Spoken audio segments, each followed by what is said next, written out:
dhugaa dubbachuudhaaf barumsi kechaan baay'ee nuti toluudha. Garuu gara kootiin baay'een jijjiiraman argee baay'ee fooyya'ee waan anaarra dhaladhinatti fakkaate ani waa'ee amantaa dhugaa dubbachuudhaaf tana dura waan beeku tokko hin qabu. Warri kiyya waaqa tolfamaatti amanaa waan turaniif anis isaan duukaan guddadhe waa'ee mana amantaa sirma isaatu hin beekan. Ani garuu onlaayiniidhuma kanaan baradhee amma garuu baay'ee jijjiirame. Baay'ee jijjiirame waaqayyo sagalee jireenyaa sinaa dhageechisuuf galatooma guddaa. Barsiisaa keenya daraa daandii guddina akkasumatti itti nuufufa. Dhuguma dhugaa dubbachuudhaaf taanaan dhuguma baay'ee seenaa keenya kan nuuf jijjiirudha dhuguma. Dukkana keessaa kan ifatti nu baasaa jirudha barumsi keessa waan ta'eef adaraa akkanumatti itti nuufuufaa isiniin jecha waaqayyo sinaa jabeessu ergamoota isaa ergee fuuldura keessanii fi duwwa keessan akka marsanii isin jajjabeessa sinaa taasisu isiniin jecha isiniif hawwa barsiisaa keenya.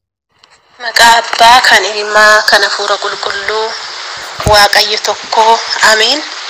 Egaa barsiisaa keenya barsiisaa Dajanee waaqayyoon sittaa gammadu ani wannan sirraa baradhee wannan sirraa hubadhee laphee koo keessa oolfadhe qaaliidhaan hanannani qabadhe yahudoonni barataa tokko doo ta'ee wayiin akkas kutaa lama kutaa sadodoon gaggeeffadhee ture waan baay'ee kana darbaa sirraa hubadhaa ture ammas immoo galanni fulfinni waaqayyoodhaaf haa ta'u lama naman baddal waan ta'eef qalbiitti nu qabachiisa. Waaqayyoon sittaa gammadu dhugumatti mojira qaaliin na hirrata karaa kootiin jechuudha.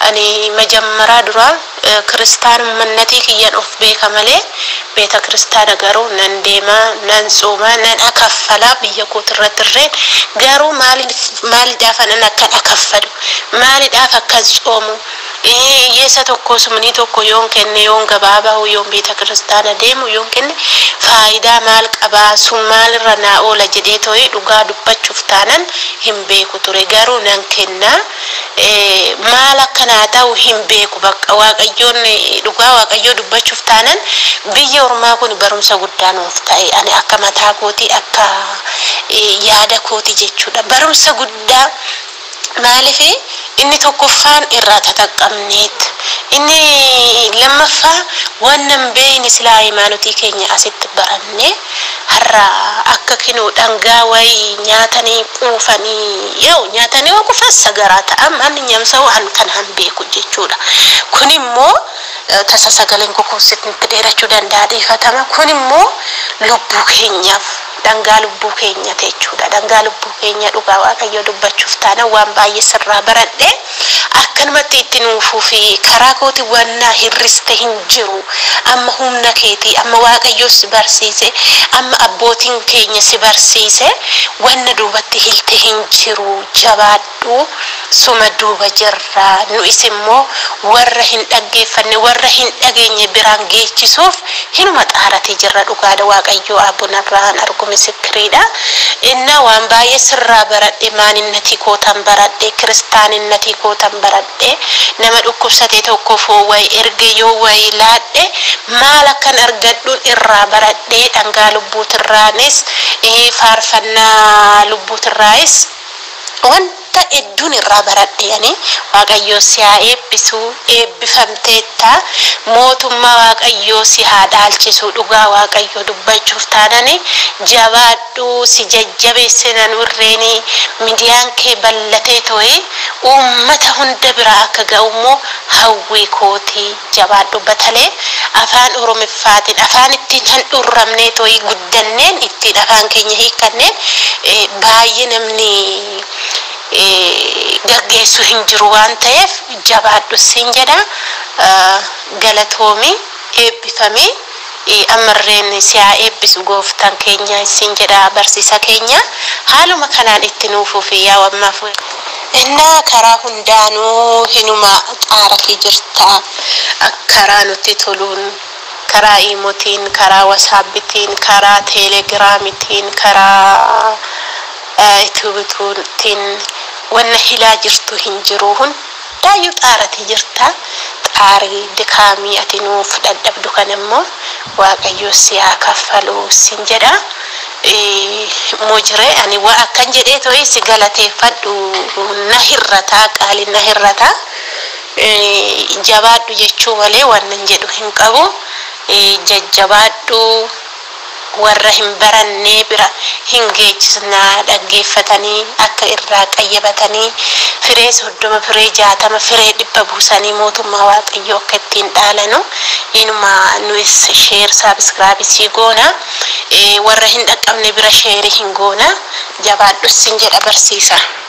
Maqaa kan ilmaa kana fura qulqulluu sada waaqa tokko amin maqaa yaanni ogumatti waaqayyo isinaa eebbisu mana isaa keessatti qusata haala gaariidhaan kan barachaa jirru jechuudha. Egaa sa'aatii keenya dha'uudhaaf dhaggeeffachuu dadhabne egaa hanqinnuma keenyadha.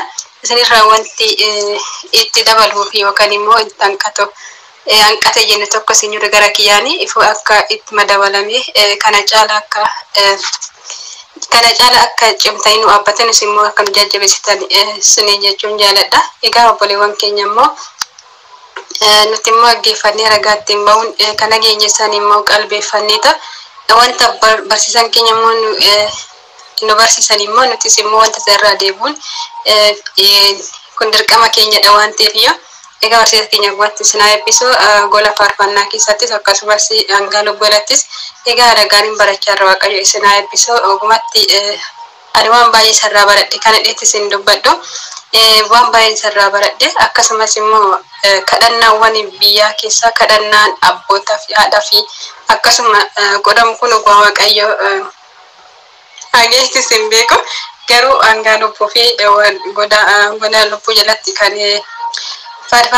goda lubbuu jalatti kan dhagaye ogumatti barsiisa akkasirraa hin dhagaye jechuudha. Ogumatti barumsa guddaa naatti egaa beeksisa keenyaafis akkatti kadhannuu fi akkasumas immoo nutis akkamitti diinota ofirraa ittisuu akka dandeenyu waa'ee diinotaatis kan barachaa turredha. Egaa ogumatti eebbifama haala gaariidhaan itti nu deemadha.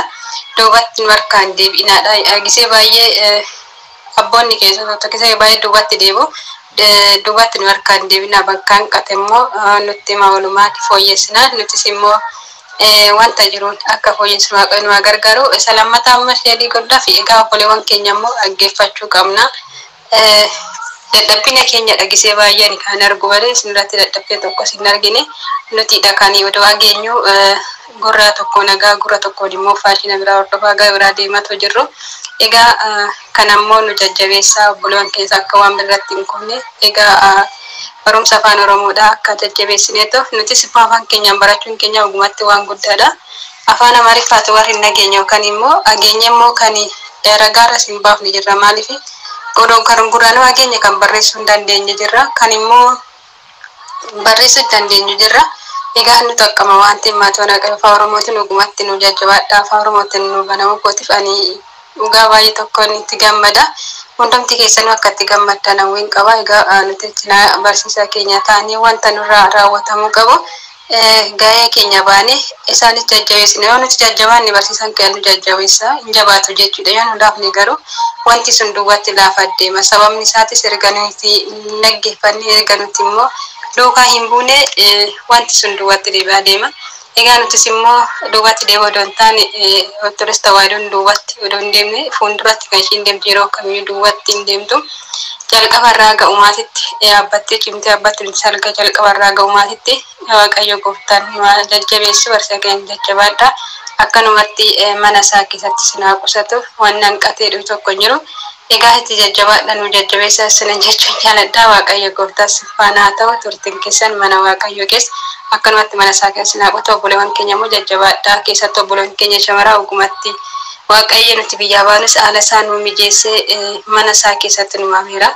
Obboleewwan keenya tanaan dura afaan darban egaa waan tokko nun argin sammuun isaanii dhiphachuurraa guyyaa sammuun isaanii jara wajjin dhiphachuu galgala akkasuma sammuun isaanii dhiphachuudhaan waan baay'ee keessa darban nuti garuu guyyaa jara wajjin dhiphachaa tollu galgala gara kifilii keenya hoogallee boqonnaan keenya sagalee waaqayyo dhaggeeffanna. Egaa boqonnaa arganneerraa nuti immoo boqonnaa arganne kana ragaa ba'uu ni qabna. Barsiisota keenyas jajjabeessuu qabna, cinaa dhaabbachuu qabna. Wanta nu barbaachisu immoo barsiisonni keenya nu gaatan ragaa ba'uu qabna, guutuu qabna isiniin jechuun jaaladha. Waaqayyo gooftaa sifaanaa ta'u nagaan haa ta'u turtiin keessa mana Waaqayyo keessa suwaati dasaabiru. Maqaa abbaa kan ilmaa kan hafuura qulqulluu sada waaqayyo tokkotti namannaamiin tabarsaa keenya dhangaa lubbuu irratti dhugumaattis na wajjin isin hojjechaa jirta hojii baay'ee nama gammachiisudha. Ani rabbi dhugumatti ka argani dhugaa dubbachuu fi rabbi kan waan ergu kanaayyuu ergananii duraani rabbi waanuma tuyyuu hin beeku turan barumsi ani gara hafuuraa kun gara ollaadhaan hin kenname yaadee hin beeku ture garuu akka carraa ta'e guyyaa tokko silkuma gurguraa jiruuni garuu yuutuubiidhaan galbuu kana nan arge baay'ee tokkoon gammade rabbi dhugumatti bakka baay'ee tokkoon gammade erga guyyaa saniitti bakka arga yuutuubii isaanii dhangaa lubbuu jedhamu mata duree isaa argan argadhe guyyaa hundumaa bakka isuma hordofuu qabee dhugumatti rabba baay'ee tokkoon irraa jijjiirame. Ani biyya ormaa keessatti hin danda'aman jedhamee to'an ayyaanne tokkodha dhugumatti waan baay'ee irraan baradhe waaqayyo sagalee jireenyaa sinaala keessasuu dhugumatti afaan keenya immoo afaan oromootiin darbuu isaa baay'ee tokko nu fayyade waaqayyo sinaa jabeessu waan isinirristan hin jiru waan baay'ee hojjechaa jirta waaqayyo sagalee jireenyaa sinaala keessasuu jabaadhaan illee isinuma faana jirra waan dandeenyuun isin gargaarra jabaadhaa isin jedha barsiisaa keenya waaqayyo dhuguma sagalee jireenyaa sinaala keessasuu. Maqaa abbaa kan ilmaa kan hafuura qulqulluu waaqa tokko amiin. Kabajamtootaa fi jaalatamtoota maatiiwwan waaqayyo ijoollee tawaahidoo hordoftoota chaayinaalii gola faarfannaa fi dhangaa lubbuu hundumti keessan bakkaaf lafa jirtanitti nageenya waaqayyo isiniif haa baay'atu. Waaqayyoon sagalee jireenyaa sinaa dhageessisuu guddaa galatoomaa yaadannuu kaastan hundumaafuu baay'ee guddaa galatoomaa oolmaa guddaan duraa qabdu. Waaqayyoon sagalee jireenyaa sinaa dhageessisuu bira tajaajilummaa keessan isiniif haa dheeressu. Keessumattuu ijoolleen chaayinaalii dhangaa lubbuu irraatii dhuftanii sagalee waaqayyo barachuudhaan hojii barakataa hojjechaa jirtan egaa waaqayyo sagalee jireenyaa sinaa dhageessu yaadni keessan guddaanatti toleeraa gara fuulduraattis akkan jajjabaadhee kanuma caala hojiiwwan gaarii hojjedhuu fi yaadni keessan kan na jajjabeessu waan ta'eef waaqayyoon sagalee jireenyaa sinaa dhageessisu waaqayyoon isinitti haa gammadu guddaa galatoomaan isiniin jechuu barbaada. Egaati kabajamtootaaf jaalatamtoota maatiiwwan waaqayyoo iddoon amma obboloonni keenya yaadatti nu kaasan kun iddoo hojii gaariin itti hojjetamu keessumattuu kitaaba abbaa keenyaa Mammir Girmaa Wandimuu bamaaladaa maayis yookiin ganamaan qabamu isa jedhu hafuurota mootaa irratti waa'ee xonqolaa waa'ee zaarii waa'ee budaa nexilaa hafuurota adda addaa waa'ee qaallichaa akkuma darbe yeroo darbe dhangaa lubbuu irratti sagalee waaqayyoo innaan sin barsiisaa turetti muraasa isaa isinii kan hin qoodee ture. Kitaabni sun gara afaan Oromoofaatti jijjiiramee saba kana akka qaqqabuuf yaadamee kan hojjechaa jirrudha. Kitaabichi egaa hanga fulbaanaatti amma danda'ametti jijjiirran isaa raawwatamaa jira.